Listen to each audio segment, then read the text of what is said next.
por acompañarnos una vez más en esta serie de webinars que, como siempre lo comentamos, tienen el objetivo de venir a plantear, de poner en la mesa aquellos puntos que como abogados, como asesores especializados en esta materia, vamos identificando que pudieran llegar a tener algún impacto importante en sus operaciones de comercio exterior, en la parte administrativa, en la parte legal. Y bueno, hoy vamos a platicar de un tema que en lo personal me parece súper importante para toda la comunidad aduanera y del comercio exterior que hay en México. Esto con motivo de los actos de fiscalización que desde el 2024 de manera muy especial, de manera muy particular, hemos notado. Si bien es cierto, es una constante esto de la fiscalización en comercio exterior de aduanas, empezando por los reconocimientos aduaneros, empezando por las inspecciones que hay en los puntos de entrada y salida al territorio y del territorio nacional, además de las verificaciones en transporte. De manera muy particular, desde el 2024 hemos notado un incremento en el número de actos de fiscalización que tienen que ver con las visitas de escritorio, con las revisiones de escritorio y esas otras que tienen que ver con requerimientos de información. Es decir, independientemente de la fiscalización en la aduana, independientemente de la fiscalización en transporte, se ha incrementado, se ha incrementado esa que tiene que ver con requerir información, requerir contabilidad, requerir el anexo 24, requerir datos para confirmar desde el escritorio de las autoridades que se están cumpliendo con las obligaciones tanto en materia fiscal como en materia administrativa, esas que están relacionadas con lo aduanero y el comercio exterior. Bueno, a la fecha, 2025, seguimos viendo una cantidad impresionante de actos de fiscalización a nivel nacional. De hecho, por ahí me lo han escuchado en varias ocasiones, independientemente de los actos de fiscalización a qué hace referencia el artículo 42 del Código Fiscal. Vayan anotando algunos puntos que creo que valen mucho la pena. El artículo 42 del Código Fiscal de la Federación, como ustedes bien saben, establece todas las modalidades, llamémosle así, eh, por las que las autoridades competentes en materia fiscal, en materia administrativa, podrán llevar a cabo actos de fiscalización, actos de revisión.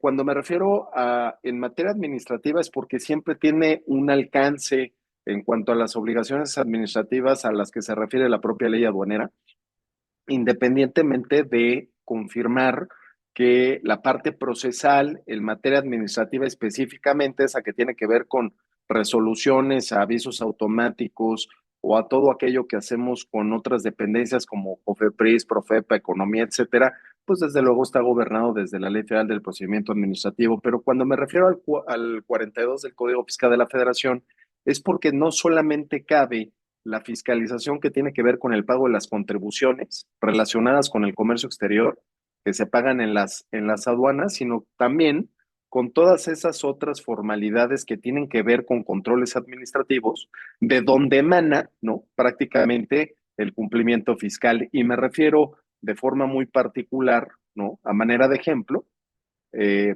al anexo 24, ¿no? O al anexo 30, que muchas de ustedes como empresas IMEX con certificación IVAYEPS tienen que llevar, y desde luego muchos otros que de acuerdo a las licencias con las que cuentan, como un registro en el padrón de importadores, padrones sectoriales, programas como los PROSEX, las reglas octavas, los tratados de libre comercio, bueno, pues independientemente de la obligación de fondo que tiene que ver con un ámbito tributario, las autoridades lo que hacen es requerir información, documentación, expedientes que atienden a esos controles, a esa contabilidad, a ese cumplimiento que en la vía administrativa las empresas tienen que atender precisamente para sustentar el compliance tributario, ¿no? Entonces, es por eso que lo menciono desde este enfoque. Bueno, eh, este artículo 42, si bien es cierto, de principio se refiere a las revisiones de gabinete,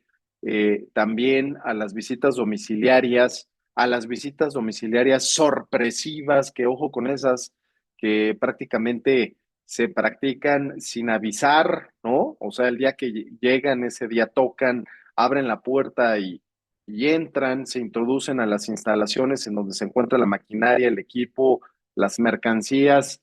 Son revisiones expeditas, no duran más de 24, 30 horas, 40 horas, ha sido la experiencia con la que nos hemos encontrado desde hace muchos años con tal de validar que no haya contrabando en las instalaciones de los contribuyentes.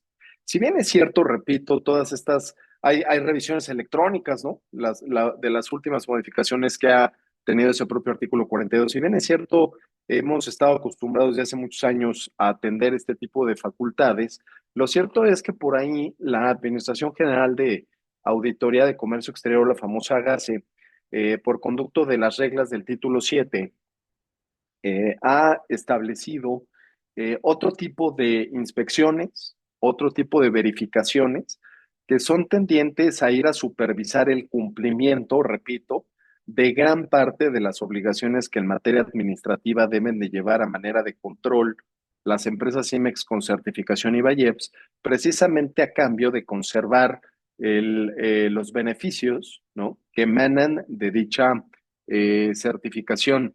Y con independencia de esto que vemos en el artículo 42, encontramos estas inspecciones, ¿no?, de supervisión de cumplimiento.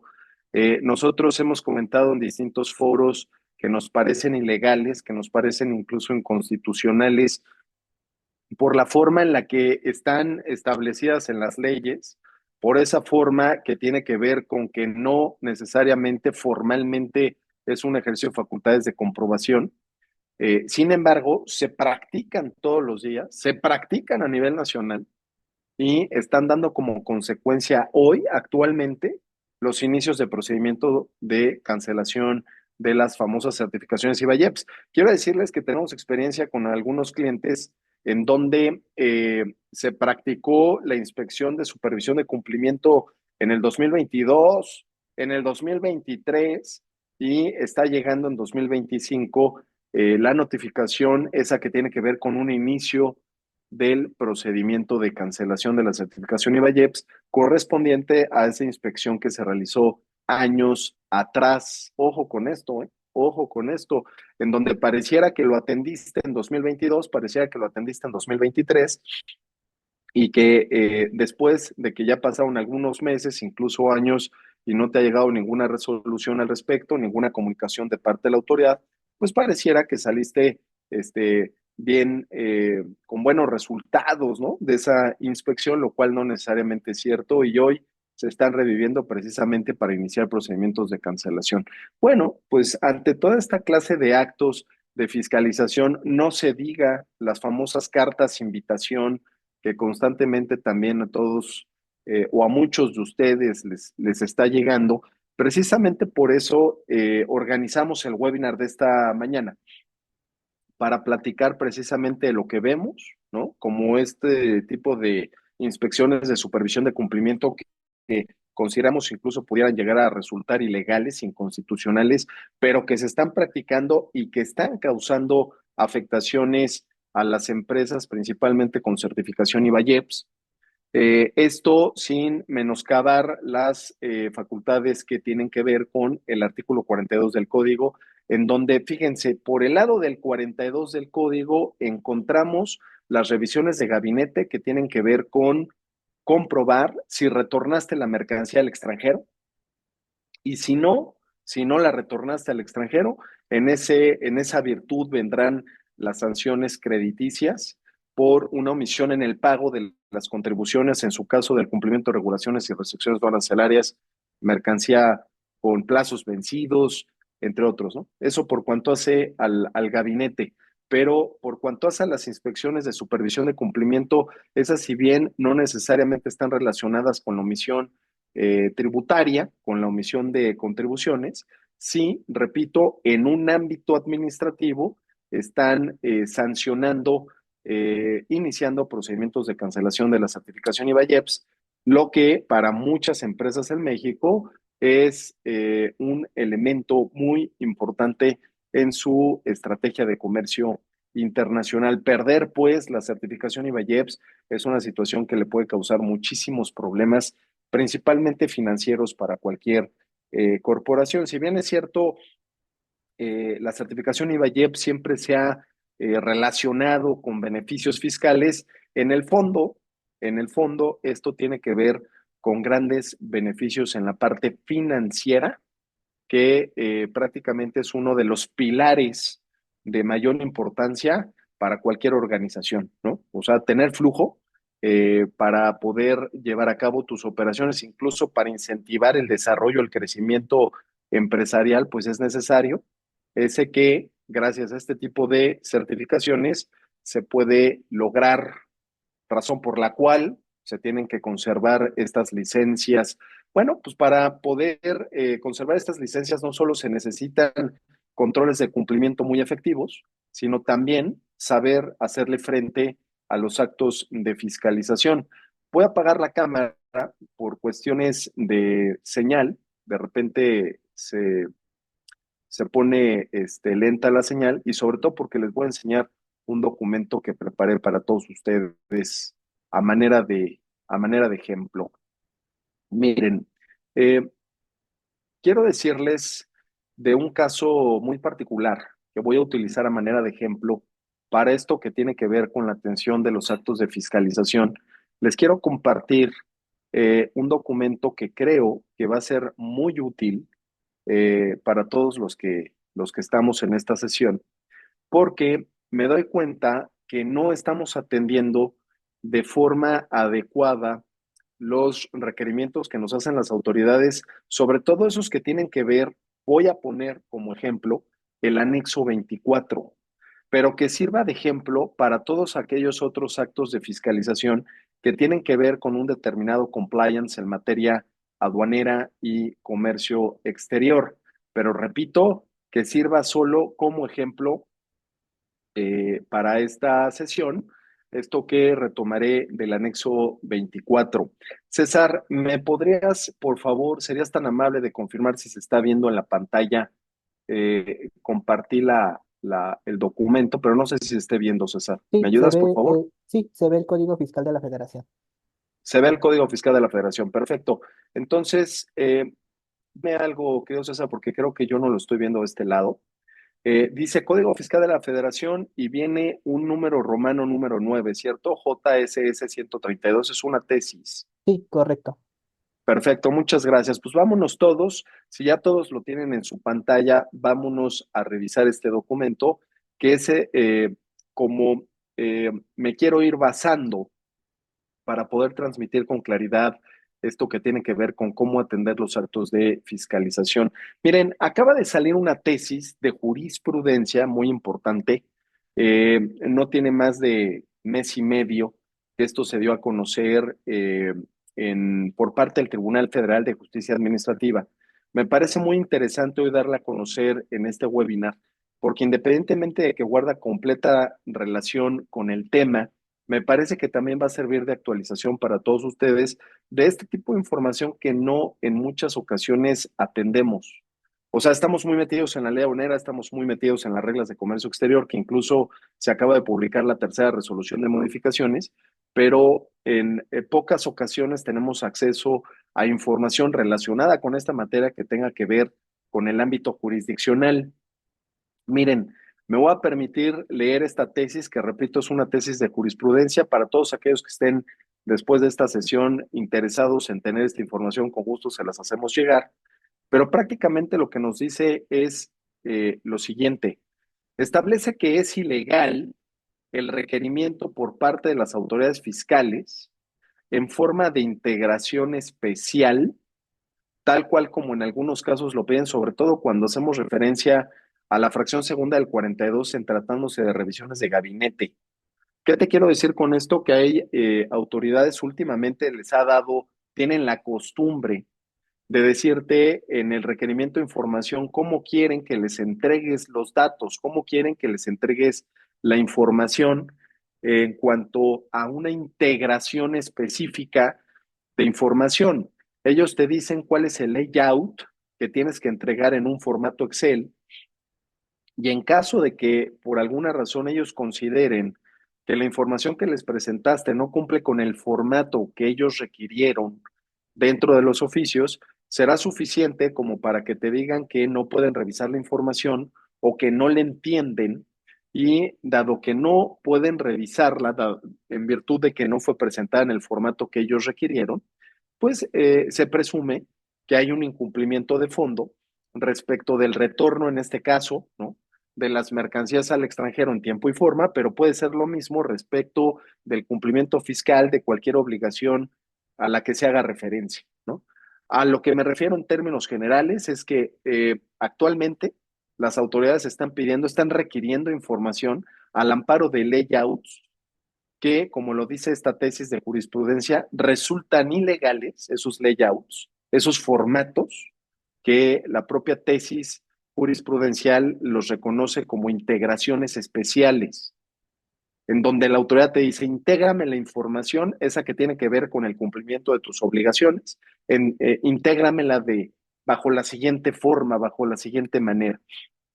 Y nos ponen a trabajar de una forma impactante porque definitivamente no tienes la contabilidad, no arroja los reportes, el anexo 24, por ejemplo, con base en el layout que quiere ver la autoridad. Es una especie de mezcla entre lo que es la glosa, el famoso data stage, y otros datos que exige el anexo 24, ¿no? Por ejemplo. Entonces es una especie como de mezcla esta a la que llegan las propias autoridades y eso hace que te tardes mucho en integrar la información porque estamos hablando de que cuando son ejercicios diversos los que quiere revisar la autoridad, pues también estamos hablando de una serie, una cantidad de operaciones de comercio exterior que realizan ustedes, que puede llegar a deparar en miles, cientos de miles de celdas de información en un formato Excel. El integrarlas tal cual como lo quiere la autoridad, pues no solo se presta a que tengas que invertir mucho tiempo, incluso dinero, te tienes que distraer de tus actividades diarias porque integrar la información te puede tardar semanas, sino que además puede inducir al error, porque si pegas mal alguna información de alguna base de datos, eh, pues tú solito te estás comprometiendo con lo que entregas. Y si desde el inicio lo entregas mal, precisamente porque hubo un descuido en la integración específica de la información como lo requiere la autoridad, después, más adelante, dentro del proceso fiscalizador, volver a entregar bien la información y volver a convencer a las autoridades de que fue un error de forma, más no de fondo, se convierte en una verdadera pesadilla. Entonces, por eso me parece que esta tesis es sumamente importante, es nueva, repito, y nos habla de lo siguiente. Dice, de la interpretación sistemática a distintos artículos, como podrán ver en el artículo 42, fracción segunda del Código Fiscal de la Federación, establece que la autoridad fiscal, al ejercer sus facultades de comprobación, deberá requerir, podrá requerir la contabilidad del contribuyente, es decir, libros, sistemas, papeles de trabajo, registros contables, además de la documentación comprobatoria de los asientos respectivos, entre otros. Pero también puede requerir informes, datos u otros documentos sin mayor limitante que el hecho de que tengan relación directa con el cumplimiento de las obligaciones a revisar, ¿no? Dependiendo el ejercicio y dependiendo el tipo y clase de contribuciones que pretendan auditar, ¿no? En este caso, constantemente nos están auditando el cumplimiento relacionado con el impuesto general de importación, el derecho de trámite aduanero, el impuesto al valor agregado, entre otros, ¿no? Más las regulaciones y restricciones arancelarias, entre otros. Bueno, pues aquí queda claro que la autoridad tiene la facultad de requerir esa información. Esa que tiene que ver con informes, datos, documentos, esa que tiene que ver con la contabilidad, con los libros, con los sistemas, papeles de trabajo, registros contables. Y eso ya lo sabíamos, en eso estamos de acuerdo, así lo establece el propio Código Fiscal de la Federación. Sin embargo, la parte importante de esta tesis es que reconoce, en este caso, el Tribunal Federal de Justicia Administrativa, que no quedan comprendidos, te lo puse en rojo, los requerimientos de información y documentación a manera de integraciones especiales. Ojo con esto. Entonces, si bien es cierto, nos pueden pedir todo lo anterior, Lo que se reconoce en esta tesis al interpretar el alcance de este tipo de facultades que se le confieren a las autoridades fiscales, al interpretar el alcance y sus límites. En ese sentido, el tribunal dice, ojo, que dentro de eso que te puede pedir la autoridad, no están comprendidos los requerimientos de información y documentación bajo un formato especial a manera de integraciones especiales. ¿Por qué? Dice, ya que no forman parte de la contabilidad y tienen que elaborarse a petición de la autoridad fiscal de una forma específica, esa que atiende a un capricho de la autoridad o atiende a querer transmitirle una obligación al contribuyente que tendría que ser de la autoridad, que es prácticamente integrar la información esa que ellos mismos tendrían que integrar en atención a todos los informes, papeles de trabajo, pedimentos, facturas y todo aquello que tú le hayas entregado en una auditoría. De ahí, derivado de su análisis, ellos tendrían que extraer todos estos datos, ellos tendrán que extraer toda esta información y plasmarla en sus propios papeles de trabajo que les ayudarían a soportar el acto fiscalizador, ya sea para verificar el adecuado y oportuno cumplimiento de estas obligaciones o ya sea para poder fundar y motivar, sobre todo motivar, en caso de que se trate de alguna irregularidad que depare en alguna infracción por la que se tuviera que actualizar el requerimiento del pago de alguna multa o de alguna sanción, tanto en la vía fiscal como administrativa, ¿no? Ojo con esto que te lo estoy mostrando de forma muy particular. Fíjate lo que dice después, no sé si se alcanza a ver, César, el punto 2. Eh, dice, Sí, sí se ve. sí se ve bien, muchas gracias. Dice, ¿se ve si estoy moviendo el documento, César, o no? Lo estoy moviendo ahorita, ¿se Sí, ve? sí, sí se ve. Ok, perfecto. Dice el número 2, que es en el que me quiero concentrar, dice, si el contribuyente contestó el requerimiento en tiempo y forma, es en donde viene las integraciones especiales que nos requieren las autoridades. Si lo contestó en tiempo y forma, dentro de los plazos, pues, que nos dan las autoridades para presentar esta información, dice, presentando los informes, datos u otros documentos, observando los requisitos establecidos en la ley, que es a lo que estamos sujetos, aun y cuando no se haya hecho la entrega, atendiendo las integraciones especiales señaladas por la autoridad, por alguna razón no lo entregaste como la autoridad lo pide, establece la tesis de jurisprudencia que esa ilegalidad por haberte pedido una integración especial, eso es lo ilegal, pedirte un papel de trabajo específico. Dice, esa ilegalidad sería no invalidante, ojo con esto, el sería no invalidante quiere decir que cuando la autoridad te pide un formato específico y tú no lo atiendes como tal, pudiera no invalidar el acto de autoridad dicho requerimiento bajo un formato específico, y te lo pongo en amarillo, si la autoridad procede a valorar la información y documentación exhibida y con base en ella se determina la situación fiscal del contribuyente. Fíjate bien lo que dice, te voy a explicar, te voy a aclarar lo que dice la tesis. Dice, ya quedamos claros que las integraciones especiales son ilegales. Para eso se emitió esta tesis y ojo, no es aislada, es una tesis de jurisprudencia. Eso ya quedamos claros.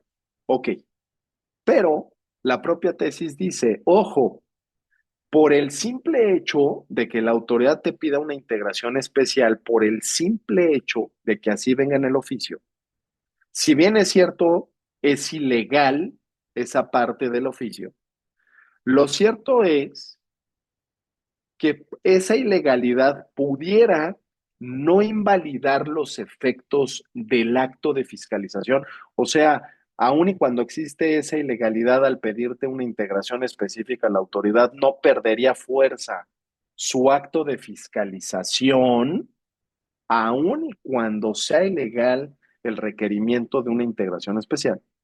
En el caso, dice lo amarillo, en el que el contribuyente no atendiendo a esa integración especial, no entregando la información como lo requiere la autoridad, como le entregara la información al contribuyente, valorara dicha información, valorara dicha documentación, aun y cuando no se la hayan aportado en el formato en el que la requirió. Y dice la tesis, ojo, pues sí, sí es ilegal como te lo requirió, pero si al final del día te valoró las pruebas, te valoró la documentación y la información de una manera objetiva, aun y cuando no hayas atendido a su integración especial,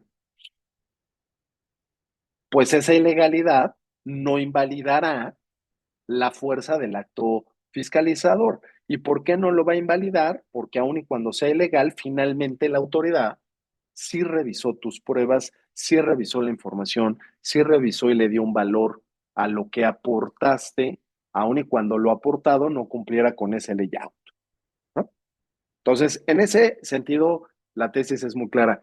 Ajá, ¿y qué con eso, Antonio Barragán? Ah, que en la práctica eso no sucede. En la práctica, cuando tú no entregas el formato, el layout como te lo pide la autoridad, no valora la prueba. Por eso te lo puse en amarillo. Es exactamente lo que no sucede. Tú le entregas la información y si se la entregas en el layout y no le entiende un campo, no la valora. Y si se la entregas desatendiendo algún orden o algún campo, dejarlo vacío o alguna situación que por más que lo expliques, la autoridad dijera, no, no me estás cumpliendo con el capricho de integrar la información como lo que quiero. No es que se metan a revisar la información y documentación que aportaste, sino que simple y sencillamente es motivo el no haber atendido a la integración especial. Es motivo como para que la autoridad diga, me perdí, no le entiendo, no cumples y presume, en el caso en concreto, como lo quise revisar el día de hoy con el anexo 24, presume que no hay retorno al extranjero y vienen multas, no sé si estás pasando por eso, pero vienen multas multimillonarias.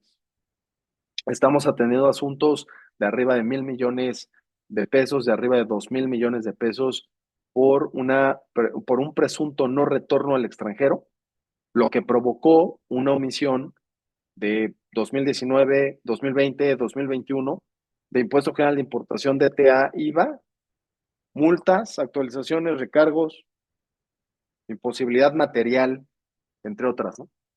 Créditos que ni siquiera puedes garantizar, que tenemos que promover tanto el recurso de revocación como juicios de nulidad exclusivos de fondo, precisamente para no garantizar. Pero para irnos a esas vías en las que no se tiene que garantizar el interés fiscal, necesariamente, que ese es el segundo punto al que voy a pasar más adelante, se tienen que tener pruebas eficaces para ir a pelear el fondo y que esto nos permita no garantizar estas barbaridades de crédito que nos están determinando últimamente las autoridades aduaneras o fiscalizadoras, ¿vale? Fíjate lo que continúa diciendo la tesis. No obstante, dicha ilegalidad traería como consecuencia la nulidad del crédito. Le está reconociendo la sala diciendo que esta ilegalidad traería como consecuencia la nulidad del crédito fiscal, ¿eh? O sea, es de fondo este asunto. ¿Cuándo? Cuando la autoridad omitiera valorar la información o documentación exhibida, o bien la pudiera llegar a desestimar por el solo hecho, ojo con esto, señores, de no reunir las formalidades específicas del requerimiento, ese que tiene que ver con una integración especial. Esto rojo, te lo puse en rojo, porque eso es lo que está pasando todos los días. Es lo que te relato cuando nos dicen, no, pues no lo entregaste en la integración, al amparo de la integración, no le entiendo, no cumples, este, no retornaste. O sea, está pasando exactamente lo contrario a lo que dice la tesis del cómo tendría que proceder la autoridad precisamente para que no esta ilegalidad respecto a las integraciones especiales no invaliden los efectos del acto fiscal. Que para todos los que estamos aquí son buenas noticias porque en la medida en la que se siga comportando, siga teniendo esta conducta la autoridad, pues gracias a esta tesis pudiéramos evidenciar precisamente el que la autoridad omitió valorar la información, desestimó la, las pruebas aportadas, valorar las pruebas aportadas, y en razón de ello trascendió en la esfera del contribuyente a manera de afectación a su patrimonio, sanciones, multas, créditos fiscales que no tienen sentido alguno, porque además se dan el lujo de ser absolutos en la resolución. No retornó mercancías durante los ejercicios 19, 20, 21. No, de forma absoluta.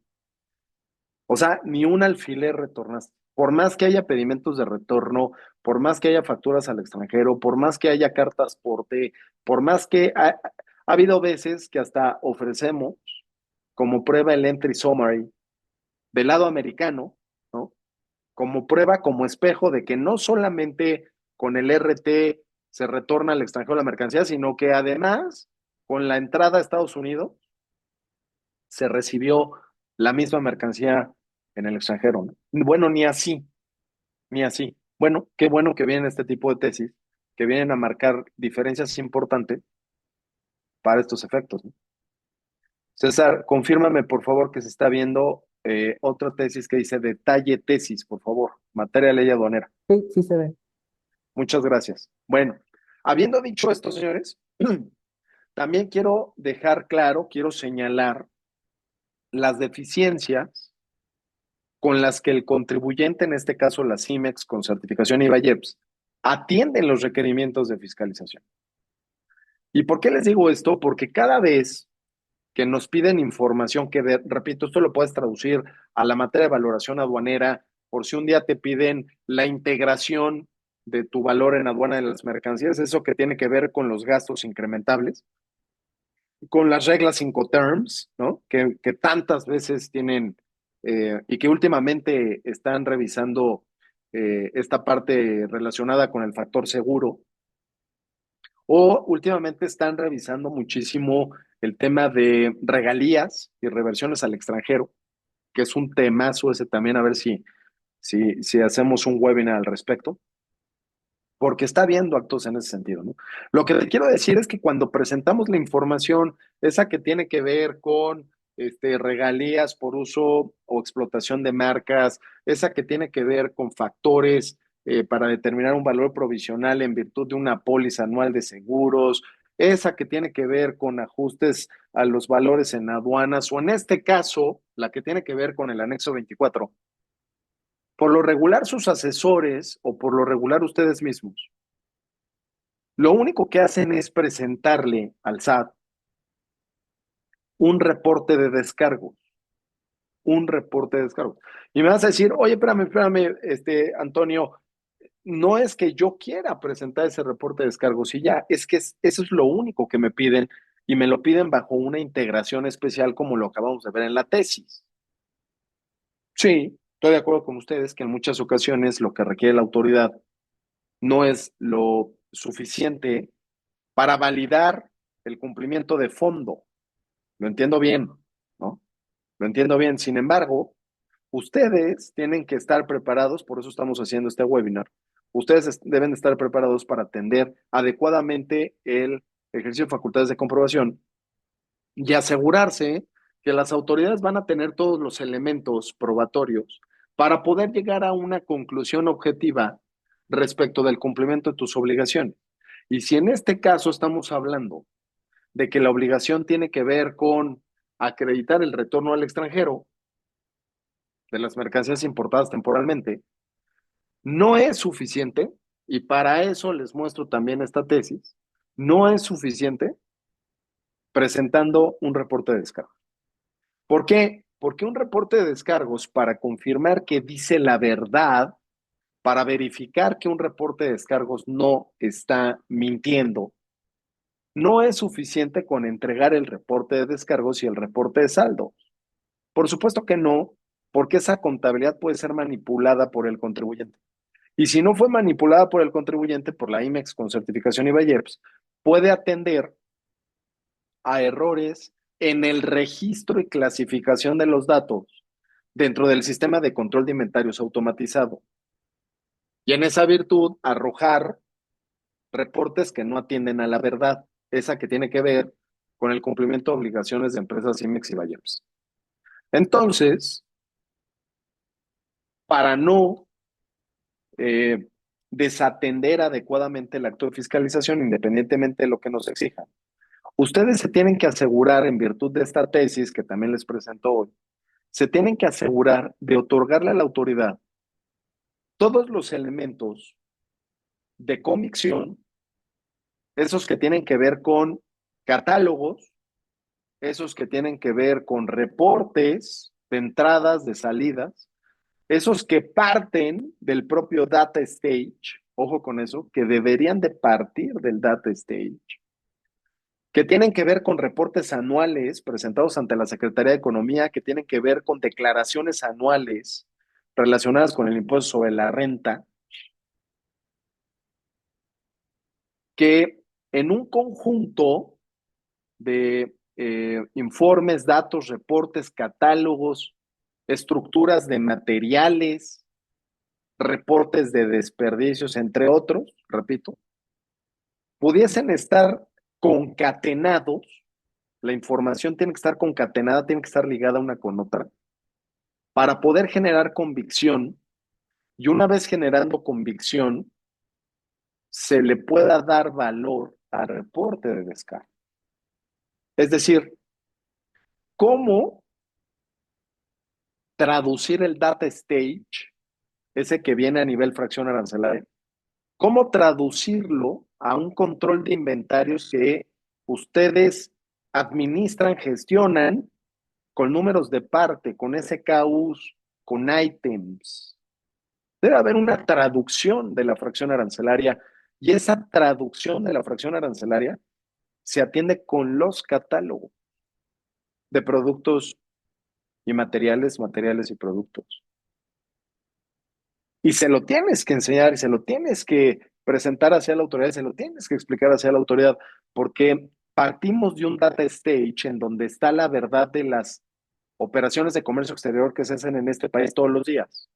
Que ojo, un data stage también pudiera mentir en caso de que esas mercancías no hubieran entrado en esas condiciones al país físicamente, pero eso no se sabe hasta en tanto no venga un acto de autoridad.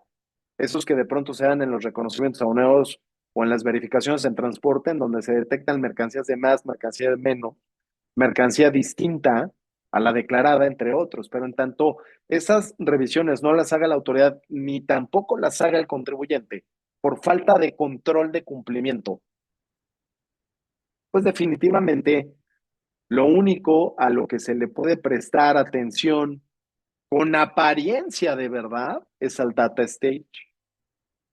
Aquí el punto es cómo traduces ese piso, esa base de verdad, cómo la traduces a un adecuado, debido control de inventarios de forma automatizada. Hay que traducir la información al data stage y para eso están los catálogos.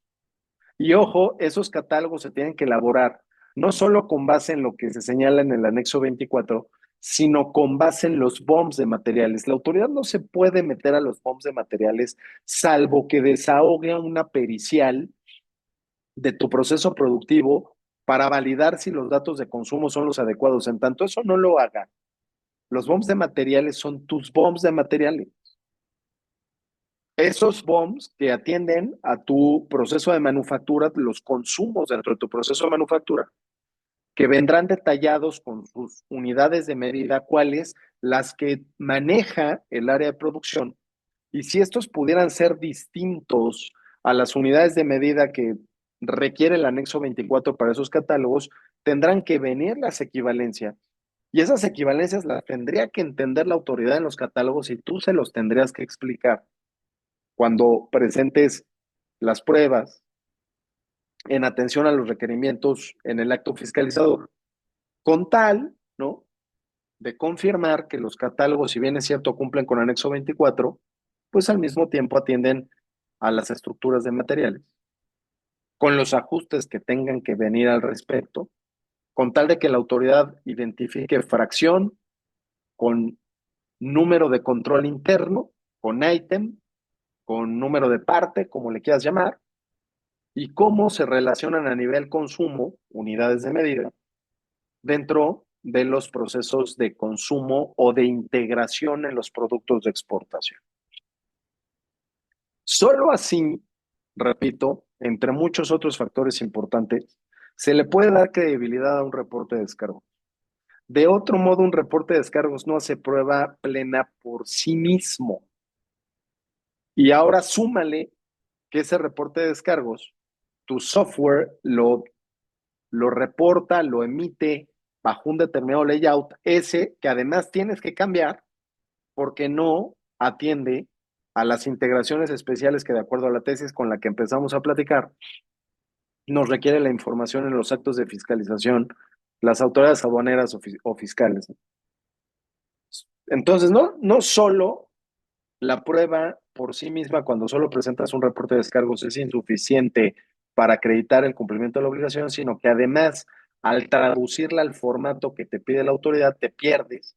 Presentas información inconclusa, información faltante, sobrante, equivocada, y lo único que sucede es que se incrementa el drama y el caos en el ejercicio de facultades de comprobación.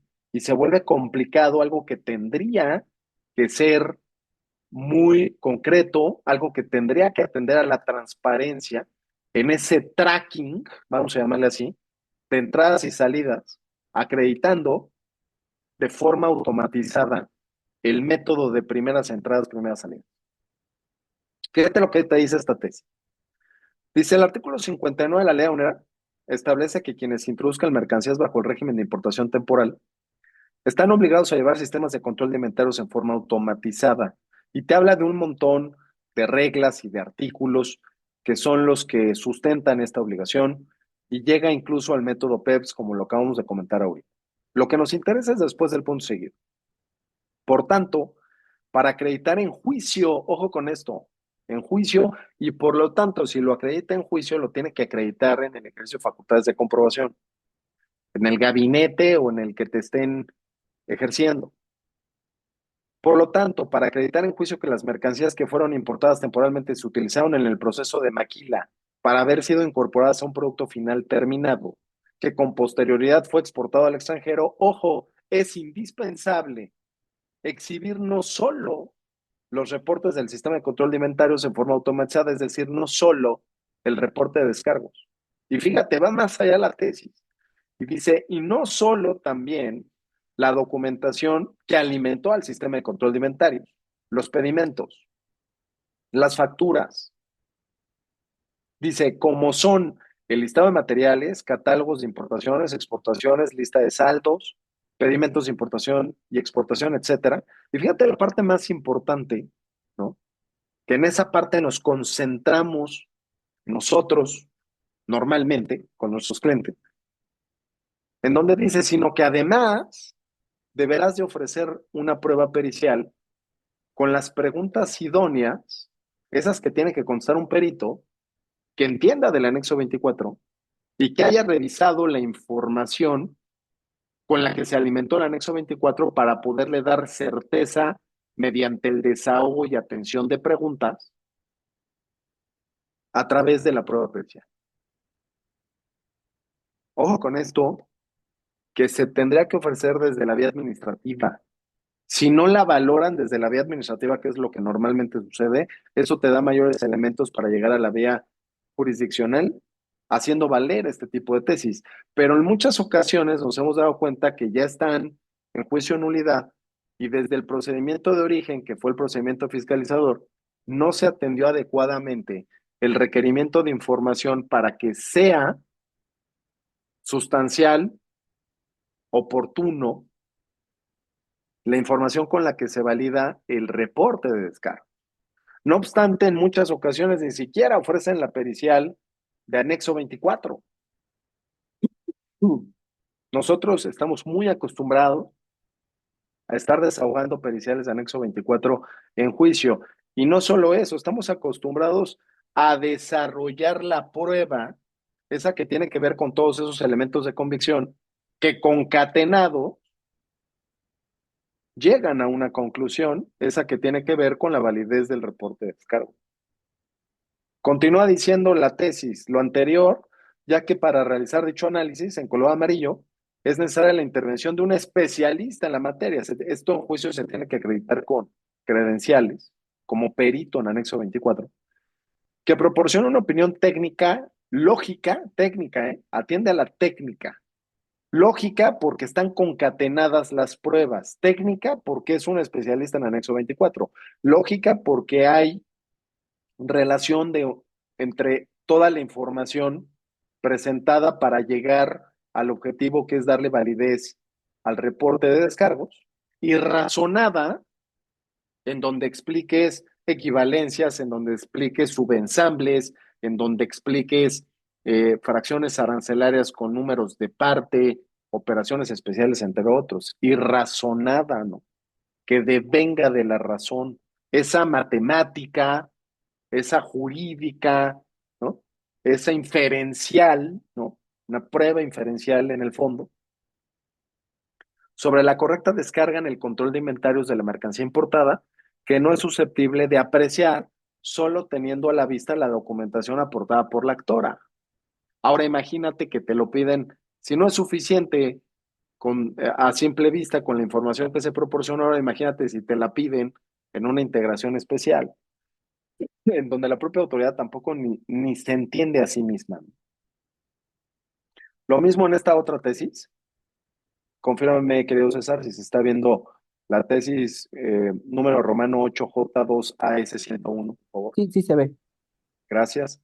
Fíjense lo que dice al final, dice, se ofrecen como pruebas los reportes de control de inventarios, listado de materiales, catálogo de importación, exportaciones, listado de saldos, así como pedimentos de importación, exportación y la prueba pericial en materia de comercio exterior que valora dichos documentos de la voz del perito, de la voz del experto, y solo así, termina diciendo la tesis, serán idóneas las pruebas para acreditar el retorno de las mercancías. Lo que te quiero poner es un parámetro de regularidad con toda esta información para que lo compares contra lo que hoy tú estás utilizando como control interno de tu anexo 24 y para que lo compares contra la información que le has presentado o que le estás presentando actualmente o que le vas a presentar a las autoridades cuando ejerzan sus facultades de comprobación y que no te quedes corto, y que no te quedes corto.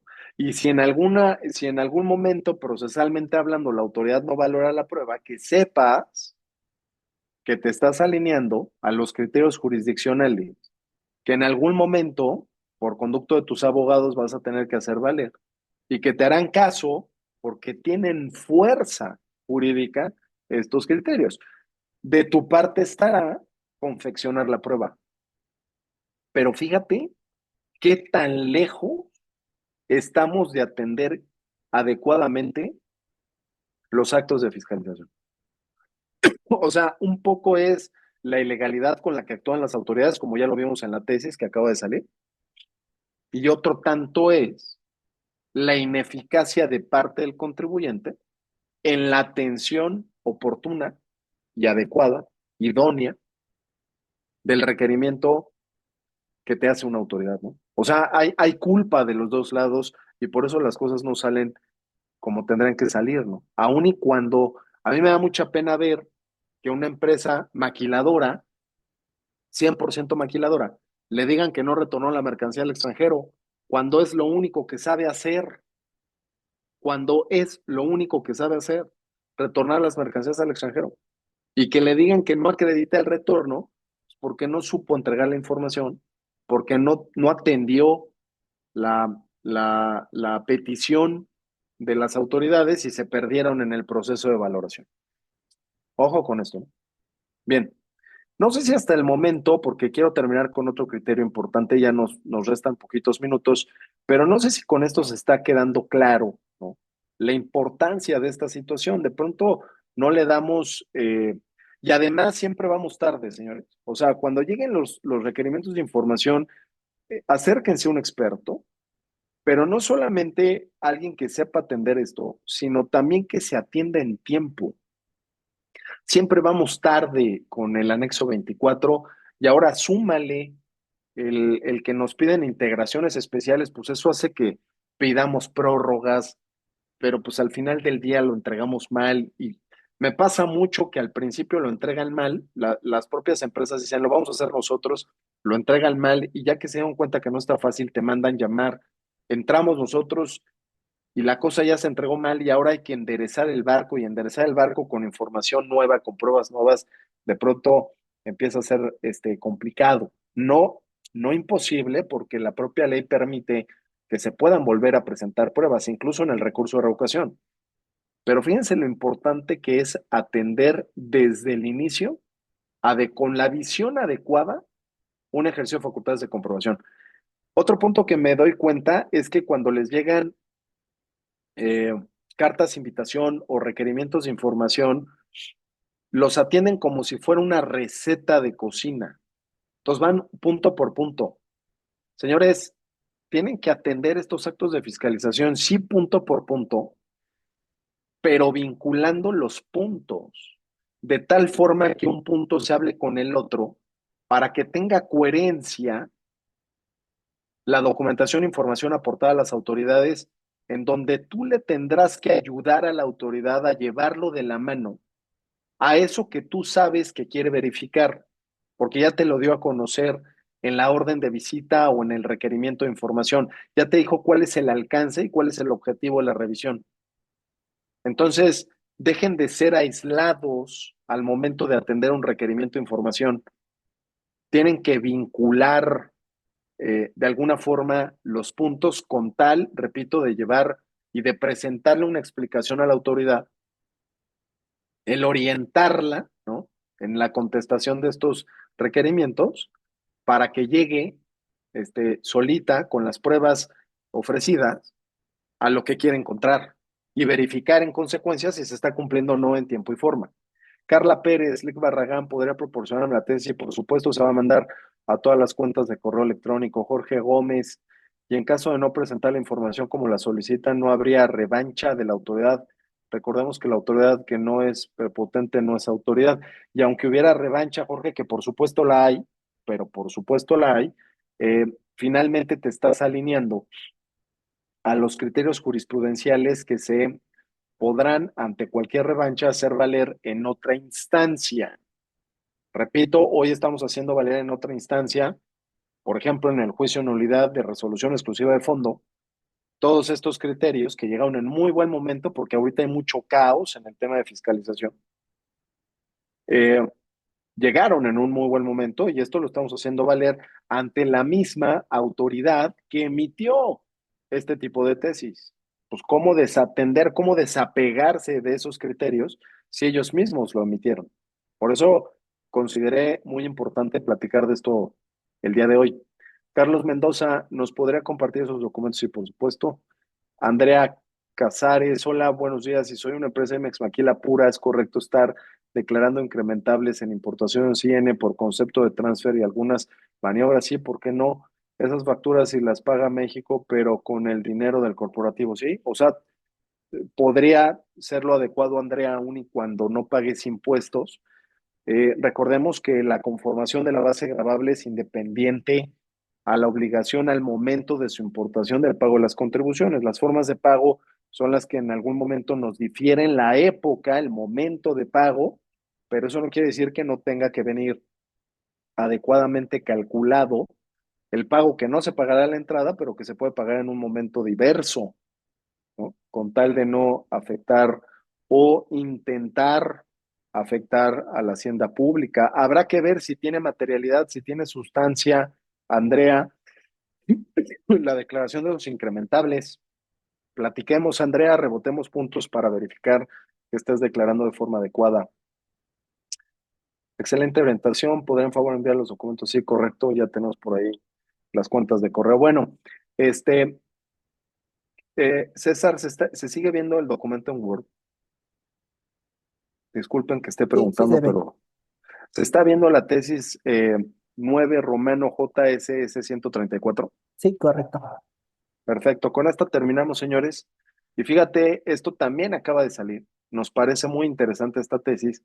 Y con esto se cierra la pinza porque ahora esta tesis establece, ¿no?, que prácticamente en esas audiencias a las que nos cita la autoridad, en esas juntas a las que nos cita la autoridad, previo a notificar el acta última parcial en visitas domiciliarias, previas a notificar el oficio de observaciones en gabinetes.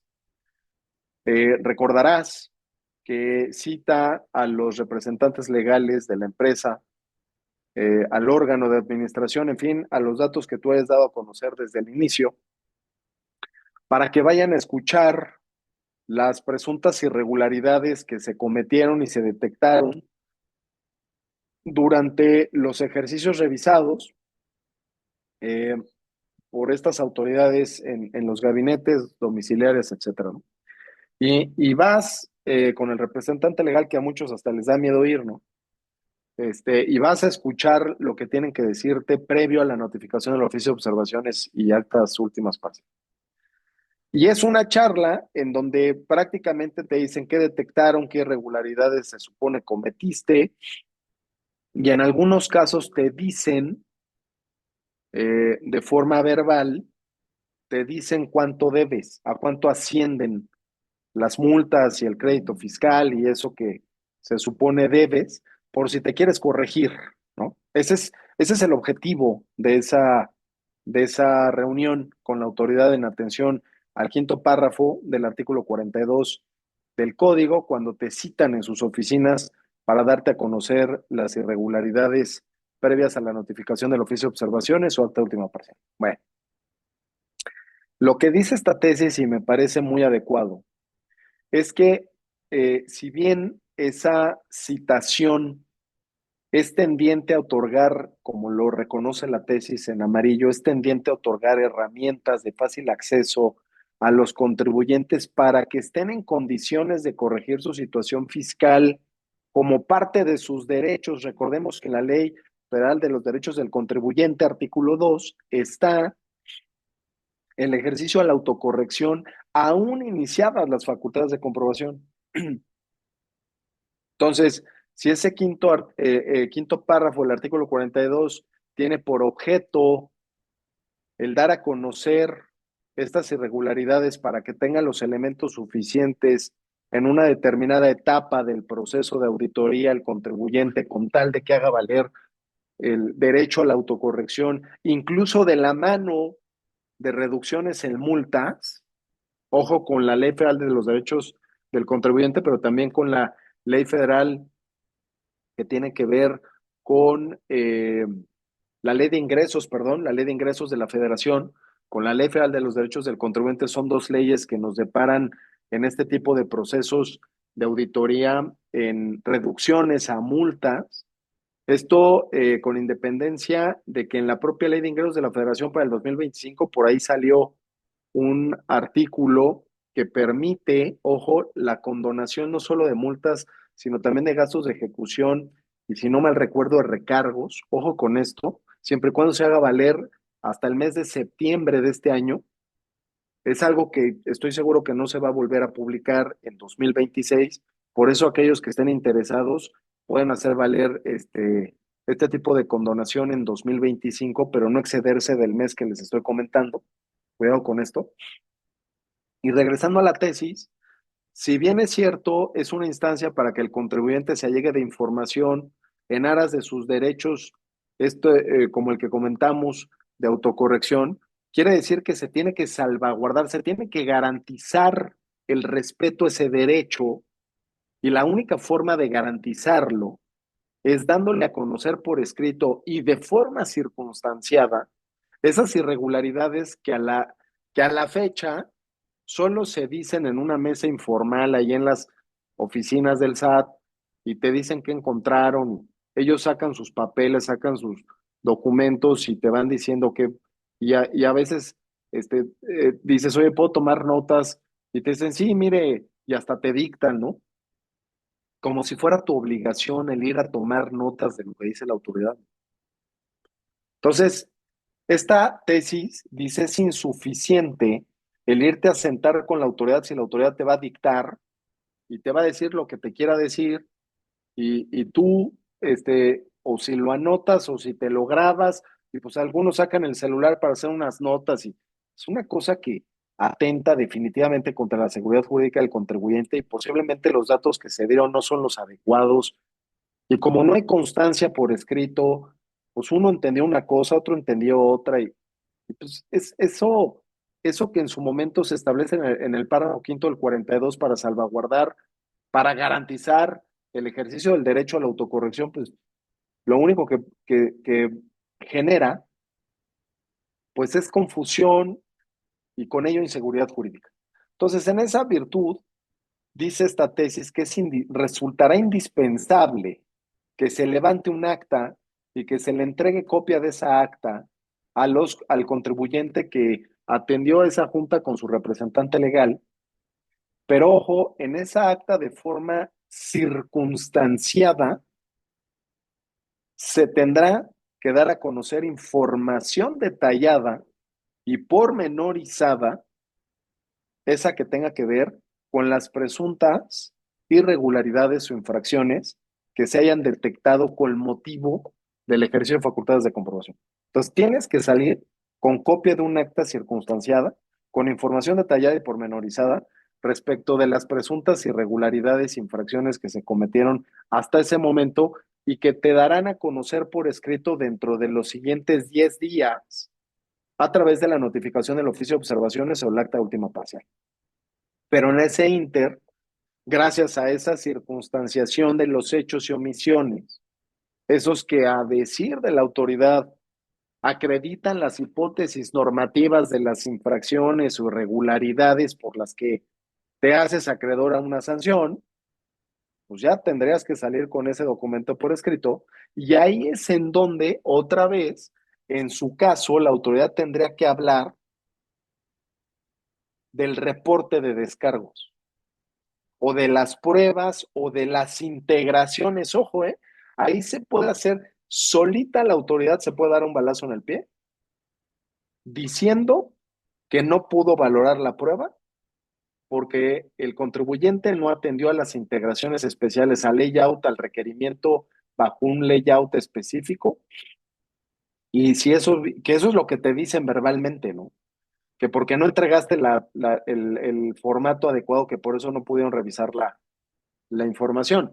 Bueno, si eso ahora lo van a poner por escrito en razón de esta tesis, señores, bueno, ya te centraron para meter gol respecto de la primera que vimos en cuanto a que no hay manera de que la autoridad no valore y valide la información proporcionada, aun y cuando no se cumpla con las integraciones especiales, esas que vienen en los requerimientos de información. Ojo con eso. Repito, de pronto no es información que todos los días llegue a sus manos. Es por eso que nuestro compromiso siempre será el traer información oportuna y útil. Espero que hoy haya sido útil este webinar para estar en condiciones de atender y sobre todo generar conciencia de cómo atender los actos de fiscalización en materia aduanera y comercio exterior, esos que hoy les dimos un tinte de anexo 24, ya vieron todo lo que implica, ya vieron una que tiene que venir junto con una pericial en la materia, eh, pero que aplica, incluso comentamos algunos ejemplos, aplica al mismo modo para esas otras obligaciones que tienen que ver con esta materia tan amplia. En fin, señores, esperamos sus dudas, sus comentarios, ya sea por WhatsApp o por correo electrónico. Gracias a todos a los que asistieron a esta sesión y les estaremos compartiendo estos criterios jurisprudenciales a sus correos electrónicos mismos a los que les llegó la invitación a este webinar. Que pasen un excelente fin de semana y nos vemos en el siguiente webinar. Muchas gracias a todos.